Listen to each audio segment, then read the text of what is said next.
रोक लो भैया। Hello ma'am. अबे ओए, कौन है तू जो मुझसे हाथ मिलाने के लिए चला है? क्या मैम आपने मुझे पहचाना नहीं? द ग्लोबल एंटरप्राइजेज का मैनेजर हूँ मैं। डील के रिगार्डिंग आपसे बात हुई थी ना मेरी, तो उसी के सिलसिले में बात करने के लिए आया हूँ। आप लोग बैठिए, हम लोग ऑफिस में चलकर बात करते हैं। क्या तू ग्लोबल कंपनी का मैनेजर? अरे तू पागल हो गया है क्या जो ऐसी बातें कर रहा है? तुझे पता है वो कितनी बड़ी कंपनी है और उस कंपनी की मैनेजर की पता है कितनी सैलरी है? पूरे 2 लाख रुपए। और तू अपने आप को उस कंपनी का मैनेजर बता रहा है। अगर तू मैनेजर होता ना तो इस तरह रिक्शे से नहीं आता, किसी कार से आता। नहीं मैम, आप मेरे बारे में गलत समझ रही हैं।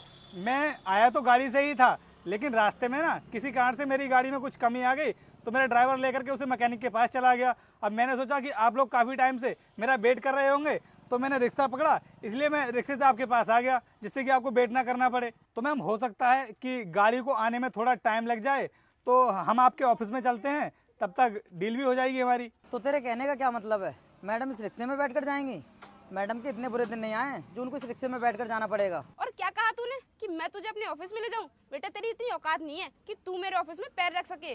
अरे मैडम, आप ही क्या बोल रही हैं?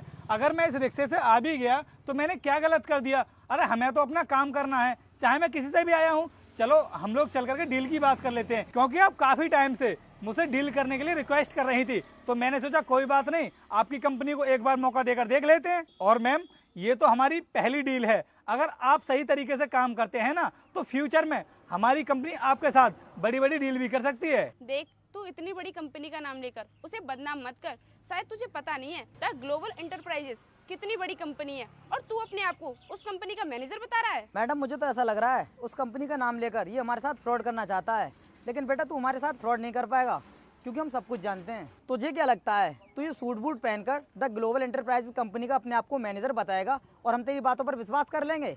तू किसी कंपनी का मैनेजर नहीं है, तेरी हालत को देखकर साफ पता चल रहा है। और अगर तू उस कंपनी का मैनेजर होता तो इस रिक्शे से नहीं, किसी लग्जरी गाड़ी से आता। अरे बताया तो था मैंने आप लोगों को कि मेरी गाड़ी खराब हो गई थी, इस वजह से मुझे इस रिक्शे से आना पड़ा है, लेकिन आप लोग मेरी बातों का विश्वास नहीं कर रहे हैं।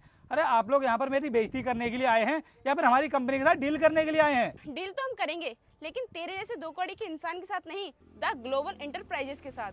अब समझा मैं कि आज तक किसी भी बड़ी कंपनी ने तुम्हारी कंपनी के साथ डील क्यों नहीं की है, क्योंकि तुम लोगों का नेचर ना बहुत गंदा है। और अगर मुझे पहले पता होता ना कि तुम लोग इस तरह से बात करते हो, तो मैं भी तुम्हारे साथ डील करने के लिए कभी नहीं आता। अरे तो तेरे साथ डील कर ही कौन रहा है? जाना यहाँ से, क्यों हमारा फालतू में टाइम खराब कर रहा है? अगर ऐसी ही बात है तो कोई बात नहीं, मैं चला जाता हूँ। आप लोग कर लेना था ग्लोबल एंटरप्राइजेस के साथ डील।